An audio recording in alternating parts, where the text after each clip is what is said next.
Life after professional sports. Many will ponder what is next, especially when you're not in the same bracket as Serena Williams, LeBron James, or Travis Kelce.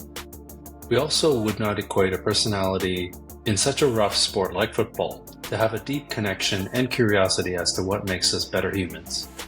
In this conversation, former Toronto Argonauts receiver Andre Talbot shares his multifaceted journey from being a professional Canadian football player to becoming a movement teacher and registered psychotherapist.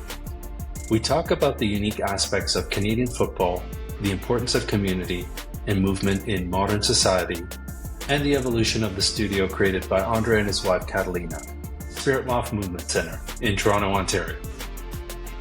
Andre emphasizes self-awareness, resilience, and lifelong learning while also addressing the challenges faced by small businesses, especially during the pandemic. We discuss the importance of empathy, connection, and fostering personal growth and healing, and things we can do to help ourselves constantly grow both physically and mentally. I hope you enjoyed today's episode. I did.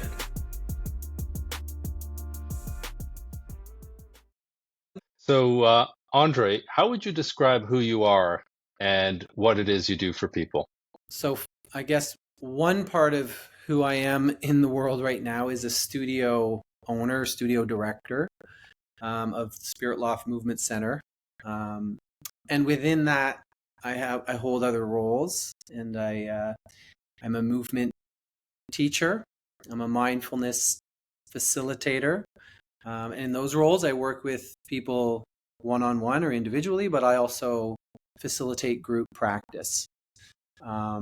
And my most recent role that I'm stepping into is that of a registered psychotherapist, qualifying through the College of Registered Psychotherapists of Ontario. So from that perspective, who I am is someone who is interested in cultivating a space and a place for a holistic approach to care. I'm also, who I am is someone who is curious, someone who is constantly interested in learning more about life and what it means to be human and how to cultivate community. You mentioned a lot of things there, but you mentioned a couple things that stand out to me immediately, especially in this day and age with everything happening in the world. And we'll maybe touch on this later, but what it is to be human and what it is to build a community. So let's earmark that and come back to it, because those are two things that I think we can be good at, but we're really sucking as a whole right now, everybody, on those things. But we'll come back to that. One of the reasons I wanted to talk to you was about your athletic career. So you played in the CFL, which is the Canadian Football League, for many years, and that was quite some time ago. And one of the reasons that I wanted to talk to you about, and the whole ethos of the show, is writing the next chapter, but also talking about previous chapters. And one thing that's unique about American football in Canada, because now in North America we're using football for soccer as well, the term anyway, but Sure. American football in Canada at the professional level. Well, what we could call is Canadian football in Canada. How about that? Okay. Because Canadian football is unique from American style football. But I totally understand what you're saying to distinguish it from what we call here more typically soccer. and actually, why don't you break down for people that don't know how Canadian football is different? Why don't you just, in a few terms, explain it to them? Sure. Yeah. Well, I mean, it's important to acknowledge the history of the game in North America and its roots in Canada. But it evolved really as a kind of hybrid kind of game out of rugby rules. And there was some rugby teams up in Canada, and then some universities in Canada that were starting to play with shifting the rules of rugby a little bit. And, and then the first professional development of football began through teams like the Hamilton Football Club and the Toronto Argonaut Football Club. And what makes Canadian football unique is that the field is wider and longer. There's only 3 downs for a first down versus the United States. There's 4 downs for a first down. So it's a small league, obviously. 9 teams in the league, and there is a Canadian ratio. So it is a platform to cultivate Canadian athletes and to showcase Canadian talent and to inspire new generations of Canadian football players. So, and I'm really proud to have been able to play the game at that level. Absolutely. And Mm-hmm. for people listening, downs refers to the point of time which the team has the ball. And one thing too, I remember, It's which try. correct, It's a try. Yeah. Yeah. right. And one thing also too, for a while in the early 2000s, I think the advertising for the CFL was our balls are bigger because our football is actually bigger, right? Yeah. Yeah. I think that was more. It was more marketing than anything. And it was brilliant marketing for sure. Um, You played for one of the more popular teams. I guess each province will say their team is or that each town or city will say their team is the most popular. But Toronto Argonauts, um, which is our team here in Toronto, can you tell us about what you did? You were a running back or a receiver? Yeah, I was a receiver, a wideout, and a slot back. So I got drafted out of Wilfrid Laurier University in 2001.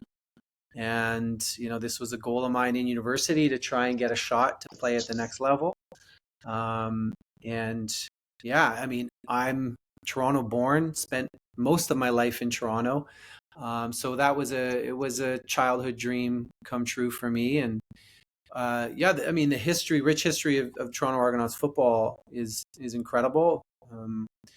We've got the most Grey Cups out of any CFL team, so we can be proud of that. Canada, I just can think of one sport that gets a lot of funding, that gets a lot of press, that gets a lot of development, and that's ice hockey, right? Oh So yeah. what I compare it to is, if you go into the local department store here, Canadian Tire, it's all hockey equipment. When I go to Yeah. the States and I go shopping, if I go to a sporting goods store, it's all football equipment. Mhm. It's that's how much entrenched in football they are in the US. What was Mhm. it like trying to play football in Canada? For me, I grew up. Uh, the story of football for me is really a family story. It's family tradition. I'm a product of my environment. Essentially, I had 2 uncles who played Canadian university football, and I was of the age where they were my role models, and I would go and watch their games when possible. And I grew up idolizing them and falling in love with the game of football. For me, the smell of a grass field is football.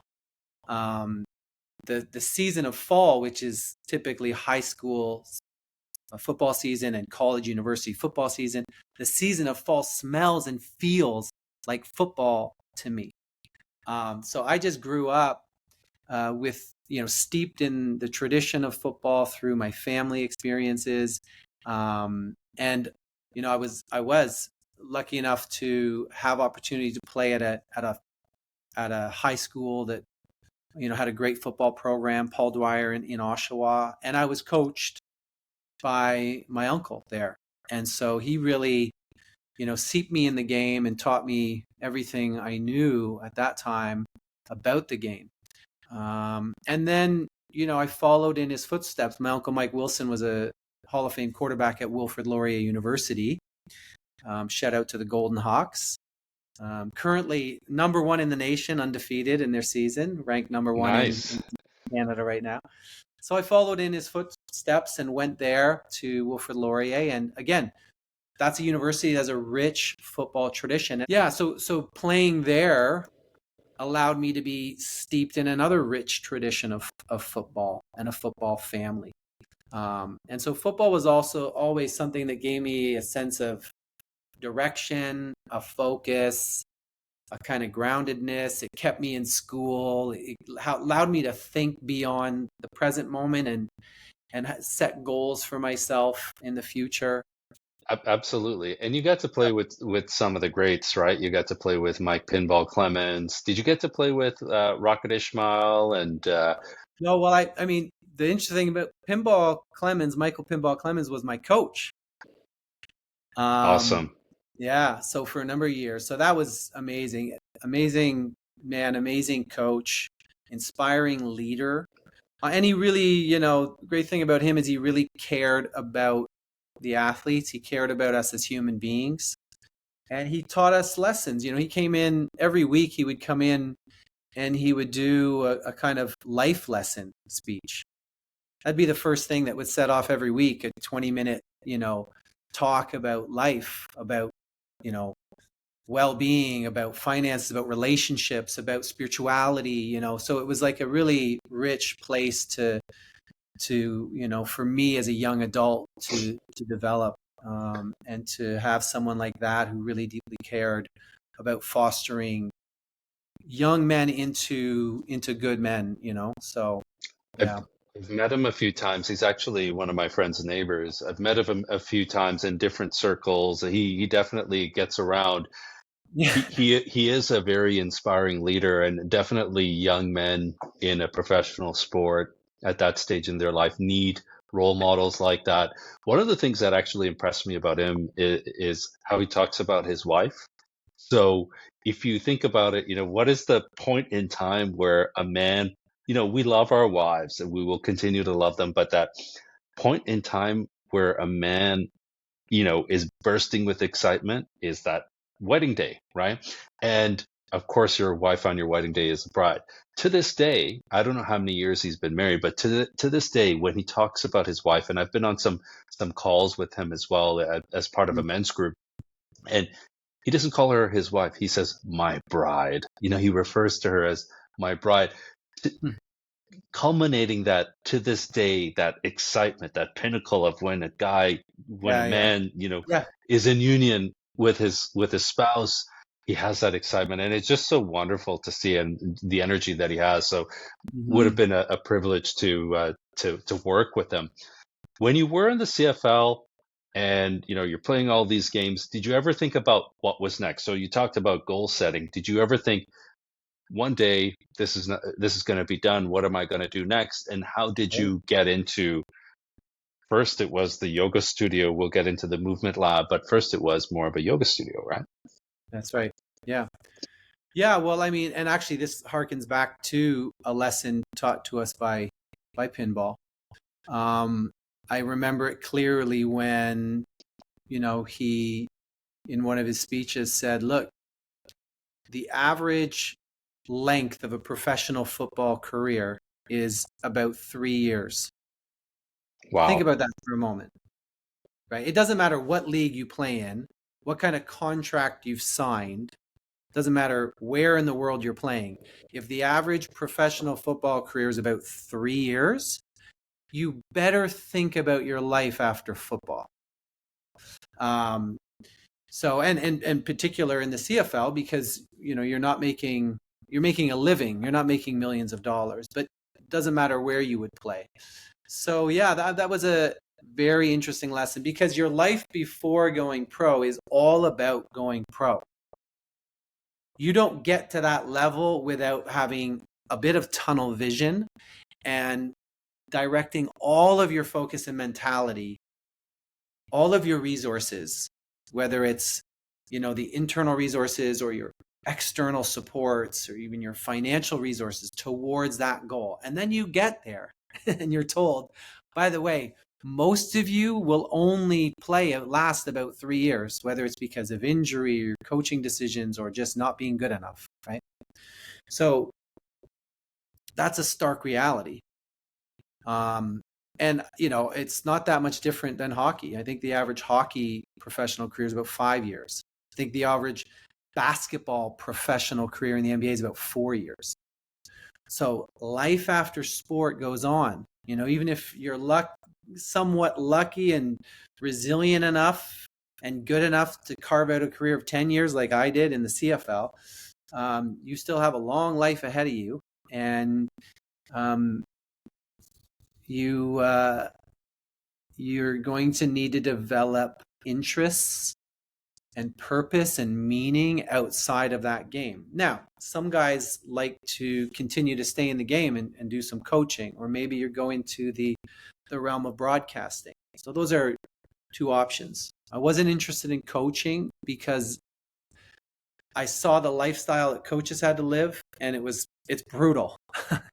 It's more brutal than what the athletes go through. Their hours are longer, and the business of coaching is even more cutthroat than the players, it seems. Their careers are on the line every season. I was interested in broadcasting because at Wilfrid Laurier I studied in my undergrad media communications, so I thought that was a route I could go, and I did do a lot of the television type things as a player, and expose myself to different shows and doing some on-air things and kind of cultivating those skills. So that was interesting to me. And then I ended up doing an internship at the Score television network. You probably remember the Score. Yeah. And then I worked at Chorus Entertainment in their television marketing division for some time. And this was all while playing football. So, in the off season, football off season is about 6 months. So you've got 6 months to kind of focus on other things and cultivate your life towards other goals and interests. So, but for me, it was towards the end of my career, I became more and more interested in practices and directions and ideas around well-being. And that's sort of what kind of took me there, as you mentioned, was my initial experiences with yoga and meditation. And then when I met my current wife, Catalina, she was really practicing yoga quite a bit. And so that kind of pulled me more into that practice. And there was something really beautiful about that practice. And it was something so different than I had ever experienced before, and a different relationship to my mind and body that I had ever experienced before. And so after football, that's kind of the direction I went. Okay, great. And so you opened Spirit Loft, and you and I actually ran into each other, or I ran into Spirit Loft because I lived in the building. I lived in this really cool industrial loft on the east side of Toronto, and Andre and his wife Catalina had this space. And this was, I've talked about this before. After my first marriage ended, and I was in this period of self-discovery, and I needed to kind of unpack a few things, and I needed to work on myself. And one of the modalities was yoga.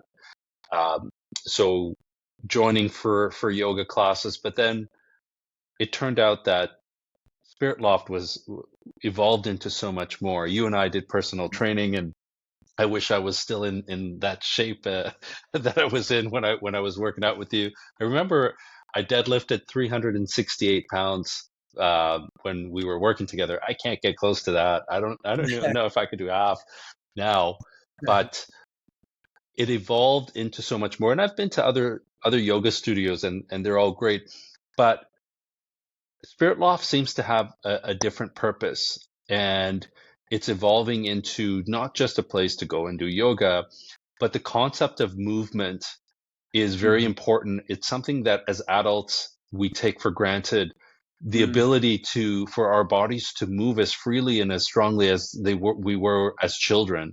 My 11-year-old daughter the other day was at a park, and she was on the monkey bars, and she was doing pull-ups for each monkey bar swing pull-up. Me and my friend who was there with his kids were we were looking at each other and thinking, man, we can't do that, right? And my friend Yeah. has huge muscles. Yeah. So tell me about the ethos of Spirit Loft. Yeah. Yeah. Well, as you mentioned, because my wife and I, we were so inspired by our initial relationship with um, the yoga practice. And, I'll contextualize that and say that this was, for us, it was taking place in North America through, a modern context, but studying what's called yoga asana, yoga posture practice, but also pranayama, breath work, and meditation, and philosophy. And it was really powerful and transformative for us. But when we opened up Spirit Loft initially, we always wanted the Spirit Loft to be a kind of playground, a bit of a laboratory or incubator where we explore what it means to be human, what it means to have a mind body, and to be inspired by different forms of practice, different philosophical approaches to living. And so that was always our intention.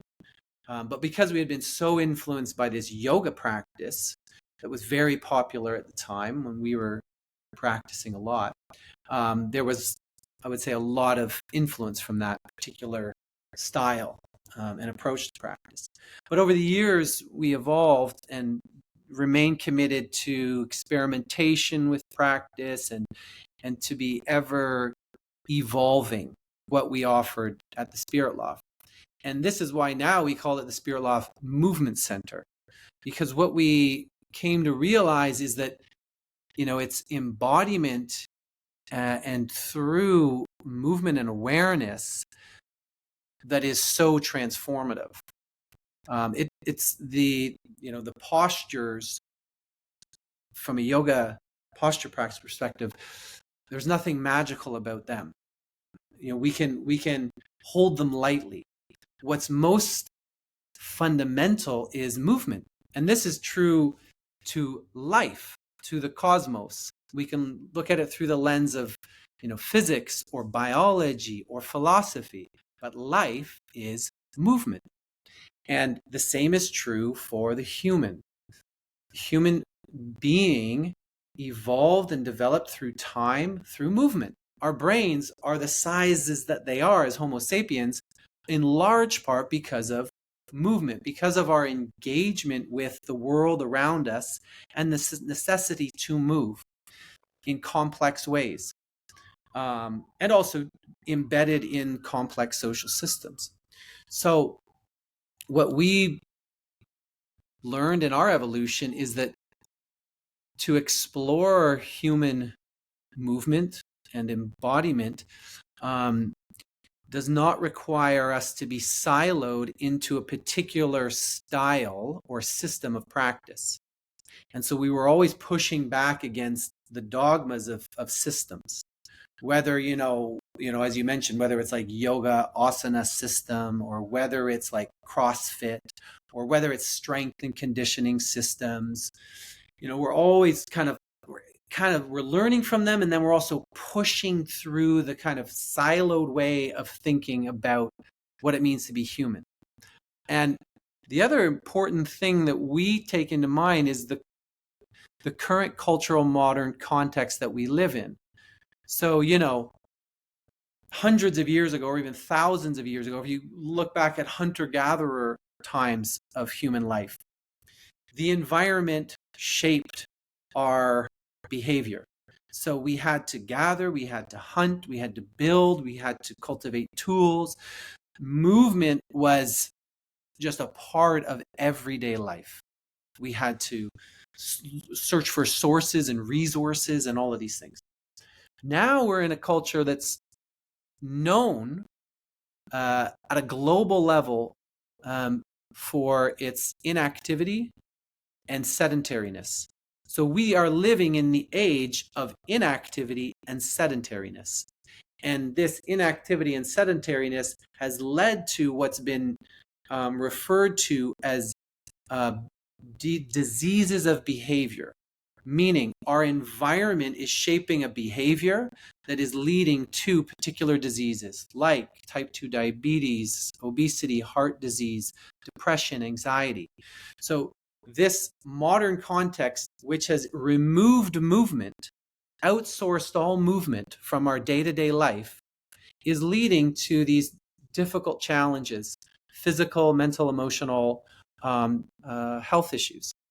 So this is why now a place like ours serves a very important purpose, because we can outsource all of our movement, meaning I could right now order my groceries and everything that comes would already be pre-packaged, chopped, and prepared.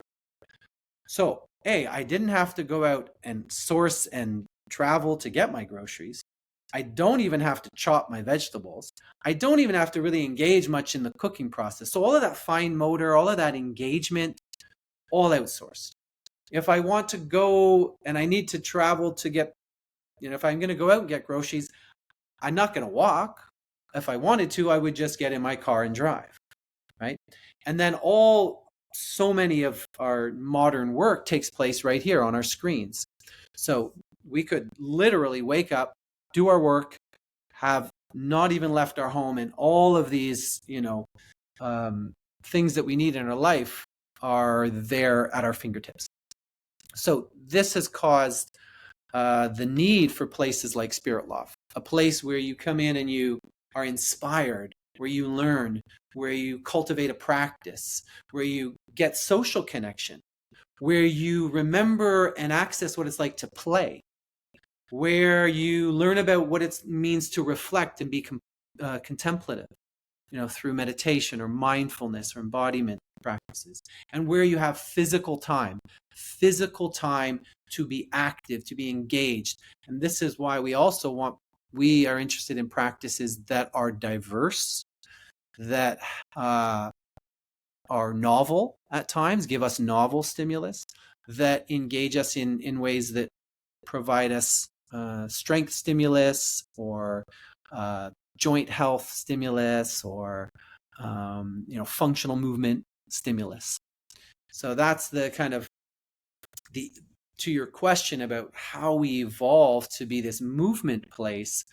That's come through a lot of research, through myself and Catalina's desire to grow and to evolve what we do, and to really deeply penetrate what it means to be human. So this broke us out of the dogma of a siloed practice. Oh, I only do Pilates, or we only teach yoga, or we only teach kettlebells, or we only whatever it is, And so we're constantly interested in, well, what does it mean? Like, what is a human moving being? And so that's what brought us to this point. A few things you mentioned there, when you talked about the size of the human brain having to develop because of movement, because we had to hunt, we had to form complex communities, we had to form complex hunter-gatherer, and follow an animal for days. But when we didn't eat for days, there's no such thing as 3 meals a day, and the biggest pile of crap is, breakfast is the most important meal of the day. Those are all commercial things that happen when the whole CPG, consumer product industry, took off after the Second World War. We were in great shape as human beings because we had to hunt, and we only ate when we hunted and caught something big, protein to feed the brain and all of those things. And now you're right, loneliness is an epidemic. Sitting at a desk all day, they say, is the new smoking. And it's really interesting. We're at this inflection point. As you said, we don't need to have that external stimuli. We can have everything done for us. Our brains are getting smaller. Our brains are having to think less. And we're spending more time thinking about bullshit things like doom scrolling and all the dopamine hits from just the next scroll. We deplete all of that, and we don't have any left to engage in other things, it's very Mm-hmm. timely that AI is coming now up to fill that gap, right? Mm, AI is coming up to fill gaps in a professional level. It's coming sure. up from a creativity perspective. It is evolving into things, and I do think it is the next calculator, so to speak, right? In terms of, Sure. performing complex functions and things like that. But, given I always say we're engineering our own extinction. And there is going to be a point where we'll have to just cut the cord and go completely analog, or have a way that we shut off and go completely analog. And I like Mm, what you're doing at Spirit Loft, because you're right. It is not something where, it is F45 or Pilates or whatever it is. I mean, those things are great, and they have their yep. effects on people, and people love Yep. them. I'm not knocking that. But Mm-hmm. one thing that we do need, that we don't think we need, is a curated experience for our body and our mind, right? We always look after our body more than our mind, but we use our mind more than our body. Yeah. And the reason I bring up curated experiences, think about everything we do these days. When I put on Spotify, I expect it to tell me what I like. I don't listen to the radio. I don't know what new songs are out. But if I'm Yeah. Yeah. out and a friend plays a song, or if I'm at a restaurant, I'll Shazam it. And now Spotify is now recommending things to me. So that part of life is curated. When we want the experience of something curated, even fashion, whatever it is, everything is curated these days. And Mm, and I like what you're doing in terms of, hey, you need this for your body, and you need this for your mind, and this is how they come together. And also have a sense of community, which is something, as adults, mm-hmm. especially, I have a lot of friends that are downtown that are on their own, living on their own. Community is a difficult thing to connect with. And I find Toronto, as much as I love Toronto, I will say, a lot of people from Toronto, and you and I grew up in the burbs, we tend to kind of stick with in cliques or in groups, and we Mm-hmm. don't, open up like international cities. You go to London or New York, everyone's from somewhere else, so it's very easy to meet other people. Everyone's in the same Mm, boat, right? So that sure. sense of community is able to connect with, easier with. So I like what you're doing there. Now, you've been operating Spirit Law for some time. Can you talk about a challenging experience that you had with Spirit Loft, and what that was like for both you and your wife to kind of dig deep and make some tough decisions that, you and I Mm-hmm. talked about previously? And Yeah. this is one of the things that I want people to also get an understanding in terms of running a business, not Yeah. just doing passion projects, but running a business. Yeah. Going back to your athlete days, coming out of school and learning the business side and the training side and the social side. Can you talk about that a bit more? Certainly, we started Spirit Loft, as you kind of hinted at, as a passion project. And I would say we continue to be more passionate about our work than we are more business minded.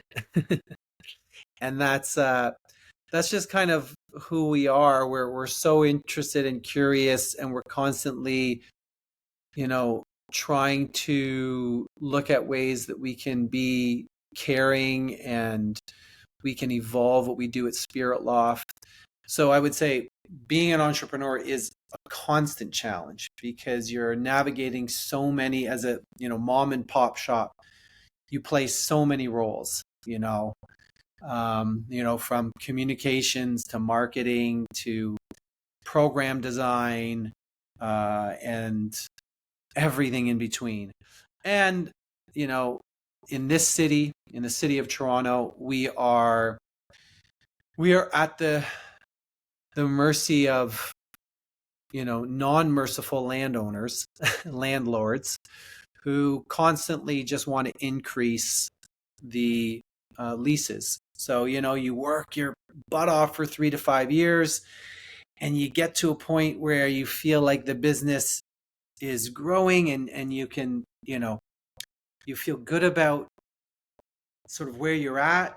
And then it's time to renegotiate your next lease. And you feel like all that work you've done has been for the landlords to say, thank you very much. So that's partially the reality we live in. And it's partially because, the line of work we live in the margins are small. So there's that. But we remain passionate about the work, and we remain curious about what the future holds for the work that we do and the space that we need to do that work. So this is what you're always wrestling with for a movement space. How much space do we need? How can we make it sustainable? And how can we cultivate a community that is invested essentially in maintaining this space? So that's a constant challenge. And then you add on, the biggest challenge we faced, of course, was the pandemic, and the impact of COVID in this city in particular, because this is where we were, but it was also a city that was deeply impacted by COVID. So for us, we had to make, in the first few months, we had to make the decision, knowing that this lockdown was happening, knowing that, there wasn't necessarily going to be any help coming from our landlord. We made the decision to move out of our apartment and move in with family. And that was an attempt to, essentially save the business, put whatever funds we had available to maintaining that lease, and leaning on family, right? Leaning on our benefactors, people who really cared for us and who were invested in what we were doing as humans, as care providers. And so, yeah, it was tough, navigating COVID in this city with the amount of lockdowns we had was really challenging as small business owners. And in particular, because our industry in some ways was even vilified. It was like, don't go to a movement space, don't go to a gym, don't do these things that are kind of preventative medicine. Just stay home, buy your booze, and numb your anxieties. So that was, it was tough for sure. And, we certainly leaned on some of the services, offered by the government for keeping us afloat as well. And then coming out of the other end of it has been a great challenge because it changed the culture so much. COVID hit, pandemic hit, and in the city of Toronto, people who were, yoga teachers or movement teachers or dance teachers had no work. They had no way of making a living, essentially, for years. So a lot of our teachers moved away. But then, because of the pandemic and because of the lockdowns and so on, the yoga teachers primarily went online. So they offered their services online. And so, that was just a way for them to kind of continue to do their thing. And so from that perspective, we didn't really choose for yoga to no longer be a part of Spirit Loft. Yoga just went online. And so Spirit Loft really became about what Catalina and I's passion were, which brings us back to what I was talking about before, to be always evolving, to be interdisciplinary as far as how we look at practice, to take influences from multiple sources and to really dig into the human experience and the human expression. And to, again, get back to cultivating community. But it's been difficult because the landscape has changed so much, and we, as a kind of abstract space, we don't fit into a box anymore. What was really important for us during COVID was we shifted a lot of our stability and sustainability into private one-on-one work. So we leaned heavily on people who have the financial means to work one-on-one with someone like myself or Catalina, and that's been a huge a huge sort of foundation for how we survived COVID and how we continue to move forward. But we are interested because, as we've talked about, we're interested, if we're talking about a place and a space and a practice that can counter some of the cultural pressures, like isolation, like sedentary culture, then we are interested in group practice. We're interested in bringing people together. When we bring 10 people together or 15 people together into space, the dynamics of group practice is just really powerful and rich, and it allows you to go into some ideas and into some physical expressions that are different than a catered, individualized training program for one individual. I think for me, as a psychotherapist, the history of psychotherapy is primarily serve the individual. I'm also, and I think it's very important that people seek, private, individual therapeutic care in that way when they need it. And it can be a very beautiful and powerful, transformative experience.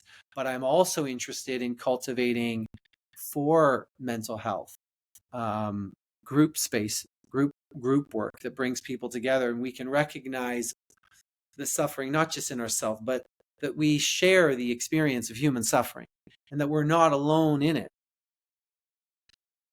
Why was psychotherapy the next evolution in Andre as opposed to something else?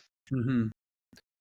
Well, I think as a movement teacher and as a mindfulness facilitator, what I was recognizing in my work in those roles with individuals and groups is that there was a scope of my practice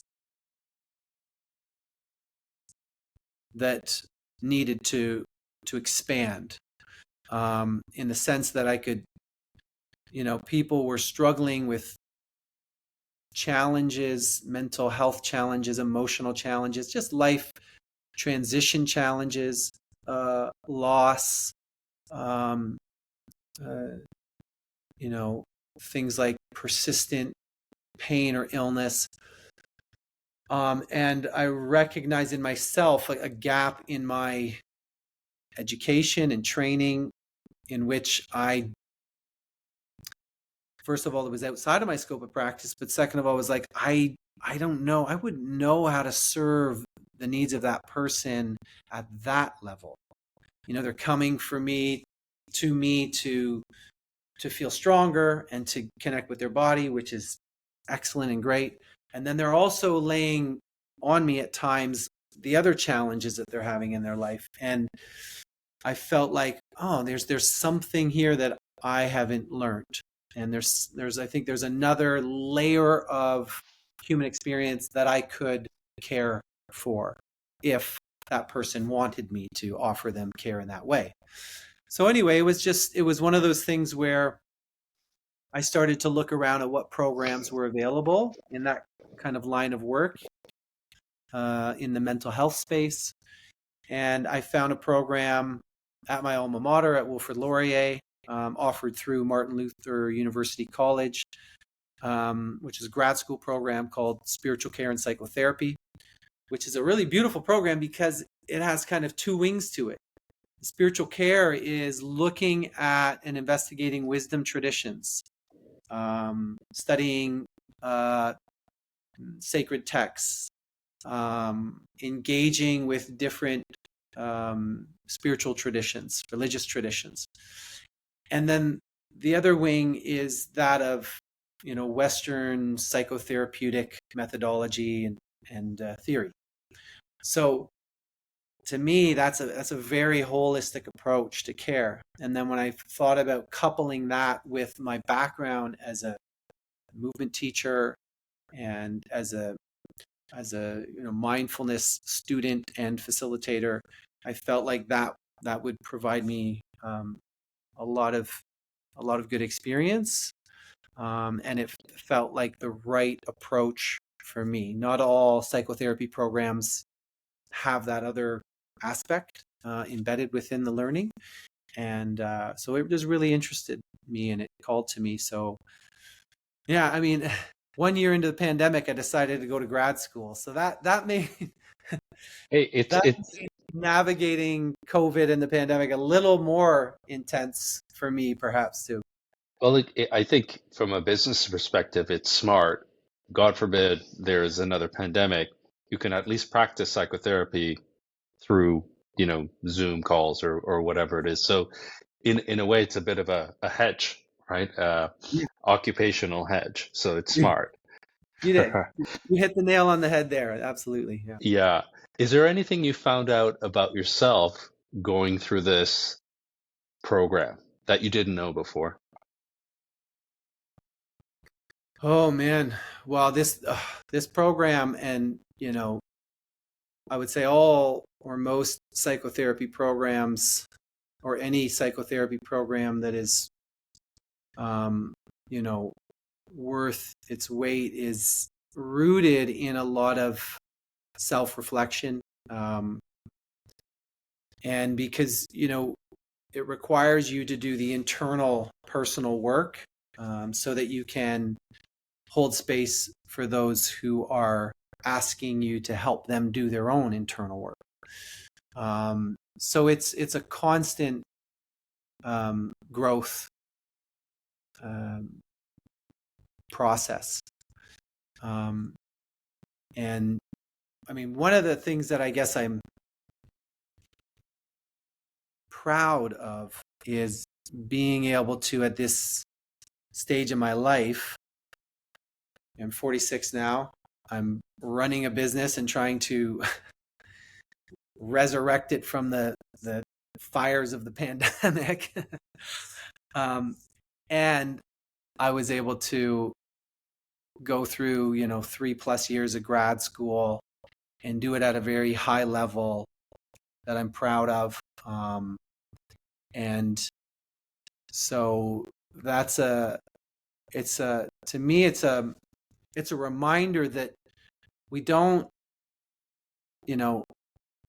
learning is lifelong. And, I think people tend to think that, we go to school, we get our job, and that career path is entrenched, and there's no other way to go, even if we're miserable in that path, let's say.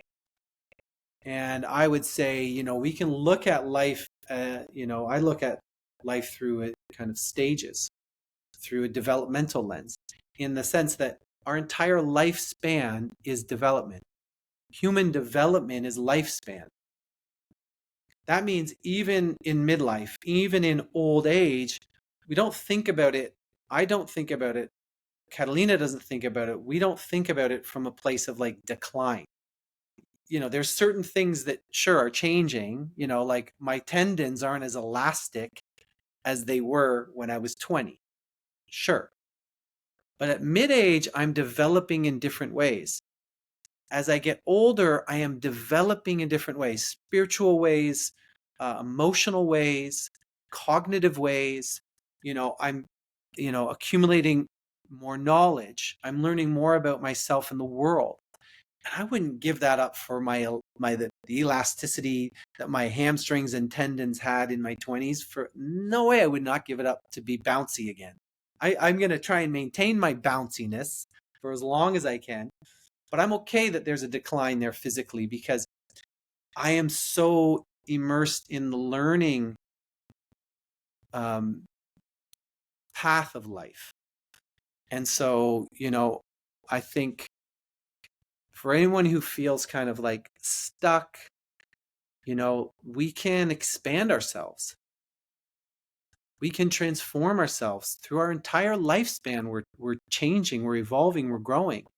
And so I think, take that away from this program, that like, I'm like, maybe in 10 years I'll go and do my PhD.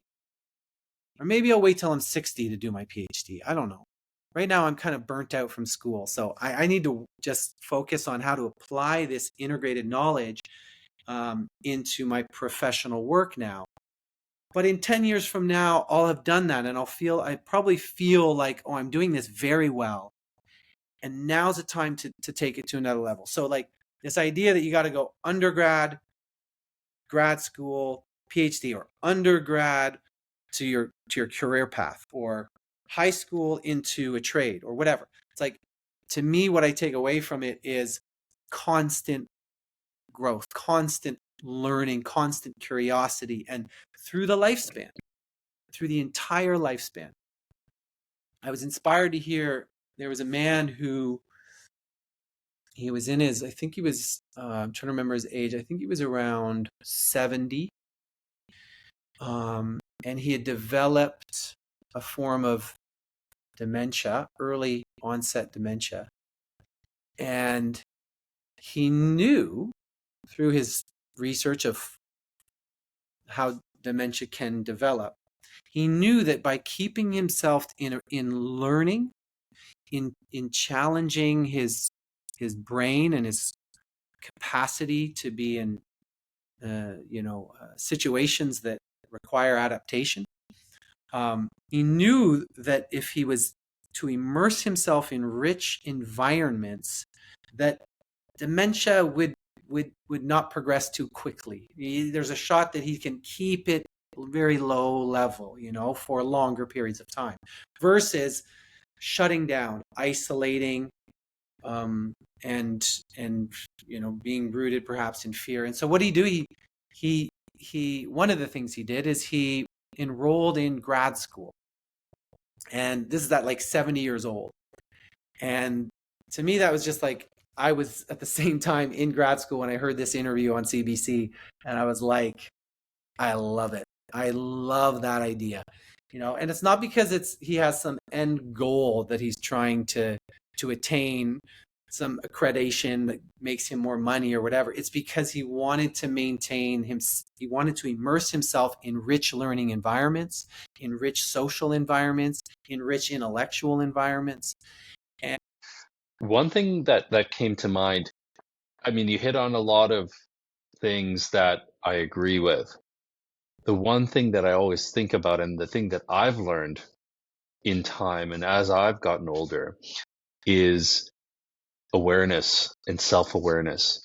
And not everybody has that. We are able to take all of that wholesomeness, that goodness that you talked about in terms of learning and nurturing our bodies and nurturing our mind and building the community and all of those things. But if you don't deal with that internal conflict, that internal trauma that we all have, yeah, you will incubate and nurture that trauma, which will drive you to be a completely different person than you maybe could be, and not take in anything else because you're just so self-absorbed in every bad thing that happened to you, right? And it shows in different ways. Sometimes it shows physically, sometimes mentally, sometimes both, in relationships and all of those things. And so in order to kind of grow and have those other things, you have to have that awareness. Sure. How would you, if somebody doesn't know they're aware, but they come to Spirit Loft thinking, hey, this is a place where, I don't know, somebody just told me, check it out, etc.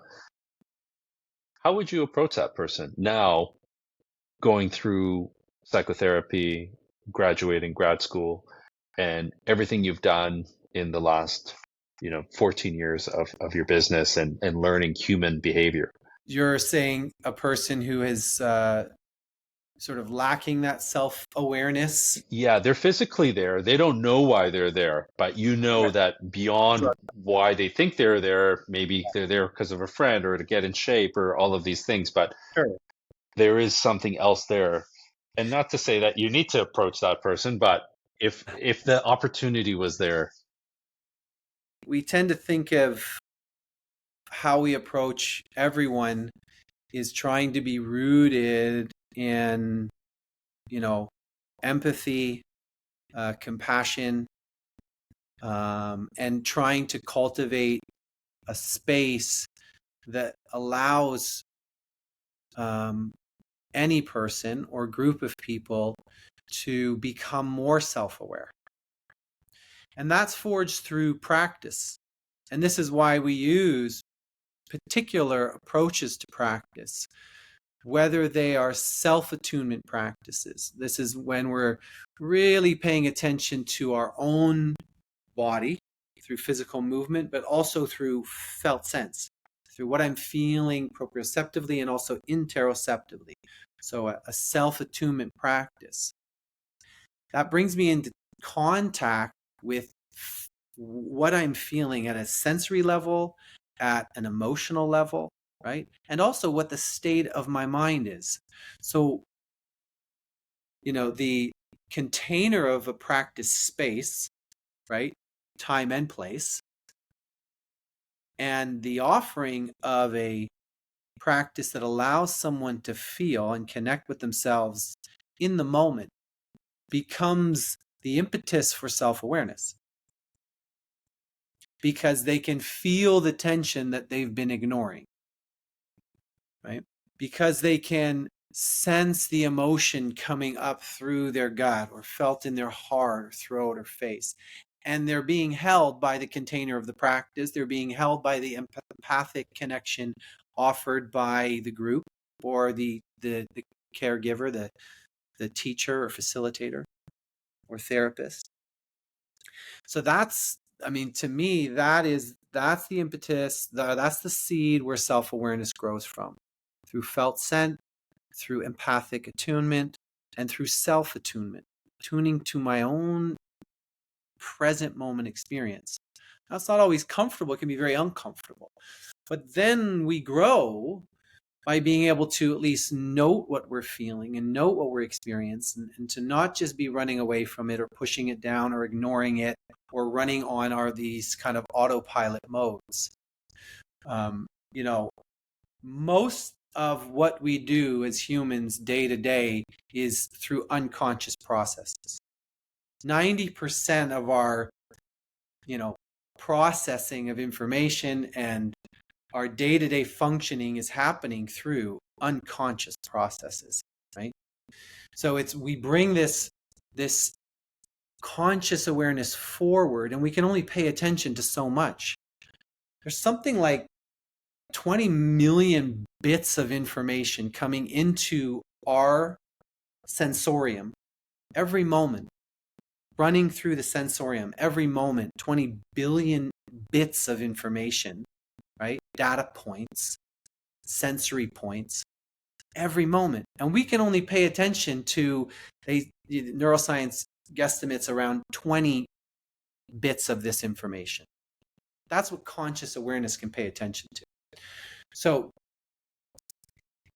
it takes time to become aware of how our traumas or how our familial relationships, how our attachment relationships, how they're showing up in our minds, in our emotional experiences, in our relationships, present moment relationships. But we truly, deeply believe and are invested in providing space and practices that allow people to the time and the opportunity to attune. And then once we've done self-attunement, even if it's like, I can break it down into like a practice, like if I had a container of a 90-minute practice, let's say, like I do in my movement lab on Saturday mornings, then I might move them into a relational task where now you are relating and responding to another human being through a task or through a game. All of these things we're learning about ourselves first and attuning to ourselves first, and then we're communicating and engaging with the world around us through a tool or through a task or through a challenge or through another human or through the entire group, maybe a group dynamic. So all of that is rich ground for self-awareness. Because when I'm working with another human being and we're engaging in a movement task, if I'm rushing, if I'm not attentive, if I can't empathically connect, I'm learning in that moment through the lack of communication that's taking place in the task. So if I want to communicate with someone in who I'm in relationship with through a movement task, I have to pay attention to the outcome of that task and to the way my partner is responding to me. And so we create and curate a space and a practice that helps people to see. So my partner becomes a mirror to my own state, my mental state, my emotional state, my physical habits. I like that relational aspect of it, and I agree with everything you said. I like that exercise of relating with somebody else. When I think about people that I know that may be not aware or self-aware, they're constantly uh, I think blaming is the wrong word, but thinking external stimuli is responsible for their mindset, for where they are in life, and for their outcomes. Sure. And it isn't until that inflection point of accountability and ownership and taking accountability and ownership of where you are at a particular place in time in the universe and everything. An example I'll think of is, you know, you're on the street somewhere in some shady place and you took a wrong turn and you end up in this on this shady street, and some guy comes and pulls a knife and says, give me your wallet and phone and all of these things, and you can think, oh dear God, why me? There's all these bad people in the world and blah blah blah. But I made that decision to go to that place in the first place. I made the decision to, even though it was a wrong turn, that was my ownership, my lack of thinking ahead. I took all of these valuable things with me. I put myself in this checkmate position, right? So checkmate doesn't happen in one move. Checkmate happens as a result of decisions that I've taken to put myself in this move. Of course, there's things that may happen in the past that are outside, but one thing you can take control of is that growth journey. And that growth journey is that accountability, that acceptance, and not and finding your place in the equation of everything, and that you can also change the outcome. I think you're touching on, there's so much to what you just said there too. Um, One is, when I think about it from a what's called resiliency perspective, what are resiliency factors? The fact that, you were working at such a high level in finance and you had the inner resources and curiosity also be expanding yourself outward tells me that you have resilience, fortitude, and that comes through life lessons. It also comes through relationships. It comes through internal resources, but also external resources around us. And so these are cultivated over a lifetime, that can go back to our early caregiver relationships. So when we think about someone who is kind of stuck in a victim mindset, or someone who for some reason after a traumatic event really struggles for the rest of their life, from a mental health perspective, I'm curious about what supports, what resources, what resilience factors are not there for that person. And this is why in attachment theory, we look back to early attachments. What were the early attachments that didn't foster in this person a sense of self-empowerment, a sense of resilience, a capacity to meet an obstacle and say, I can get through this. This is going to be hard and this sucks right now, but there's something that gives me, whether it's a spiritual or a faith-based something that gives me a sense of control or a sense Purpose. of purpose, or whether it's my old relationships. Like resilience is not an individual who is like impenetrable to the world. It's an individual in community, or it's a person in relationship to their internal processes and development of internal resources, and through the community. What are the community resources? Who supports me? Who helps? Where can I go to learn something like welding? Do I have the financial means for that? Do I have the time and energy for that? So I think there's a lot of factors at play when we think about someone who's struggling, or someone who is feeling like they're always in the position of the world is doing them wrong, and cultivating the resources to step into a new mode of being. It is in part acknowledging what resources are available, and the cultivation of a new way of seeing myself in the world, and seeing the world in relationship to myself. So that's a perspectival shift that needs to happen too. So, Andre, I have one last question for us to close off here. Yeah. What would 46-year-old Andre tell 12-year-old Andre that Andre at 12 years old did not know about the life ahead?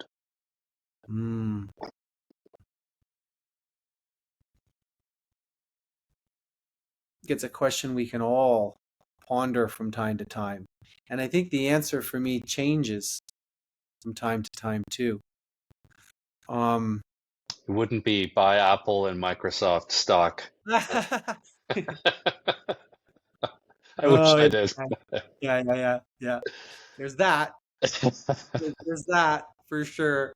I think there's also like, I feel like in some ways I would just say, hey man, it's going to be okay. And don't be so hard on yourself. It's going to be okay. You're going to get through this. Yeah, and I think that's more powerful than anybody would ever think. When we think about what's expected of us and how much we perform as young people to the expectations of others, not really knowing fully, what is expected of us. In my last episode that I just published, there was a lawyer that became a founder, episode 4, but he said, when I was going to law school, I didn't know what was expected of a lawyer. I was just doing it because my parents told me to do it, right? Mm-hmm. And there are so many times we've gone through life and we've been so hard on ourselves. And what you said was actually what I would tell myself. I was going through a very tough time at that stage of my life. We all go through tough times, but at that stage especially. Yeah. And that's something that I would tell myself, and it's something I tell people, my friends now that are going through different challenging chapters in their life. Yeah. That hey, listen, the light at the tunnel is there. You just can't see it right now, and the shittiest thing is just walking in the dark. And right now you're walking in the dark, but I'll tell you right now that you'll come out on the other side, and you will be okay. Yeah. And I think to add to that too, it's like, we often, when we're suffering in a time like that, it can be so painful, and we think we're alone in our suffering, or we think that no one understands our suffering. And so, I might say to myself too, you don't have to suffer alone. You can reach out to others and talk to them about it. And when we do reach out for help, when we do talk to someone else about how we're hurting, or how painful it is, what we're going through, invariably we feel connected. And when we have someone who can listen, who is listening, who is giving their presence, that fosters empathic attunement. That fosters, quite literally, in psychotherapy, what's been identified as right brain to right brain connectivity. Mm. My right brain, literally, if I'm giving you my presence, if you're giving me your presence, if I'm telling you why I'm in pain and you are empathizing with me, our right brains are syncing up and it's felt. And this is why we feel empathically co-regulated. So my emotional dysregulation or the intensity of my emotion begins to soften a little bit because I'm no longer in it alone, because I'm being regulated. My emotional system, if you are helping me to regulate, if you are giving me presence and a bit of your own inner strength, my emotional system calms down. Mm. So, it's like, you're going to get through this. You're okay. And you're not in it alone. You don't have to do this alone. Reach out to someone, talk to someone, find someone who's willing and able to give you their presence. And that's not easy for everyone. Not everyone has, maybe a lot of positive, healthy, good relationships in their lives. So this is when they might need to reach out to a professional, right? Or reach out to, a caregiving support system. Yeah. Well, Andre, I think at the beginning I said we'd talk about community and we'd talk about being human. I think we did a good job of that. I think we talked a lot about community. We talked about being human, and I have to say you're one of the most human humans I've ever met. I know we haven't seen each other in a long time, but the time that I worked with you, I always look forward to working with you. The smile, the energy, the motivation, and the empathy enabled me to want to do better, enabled me to want to work harder.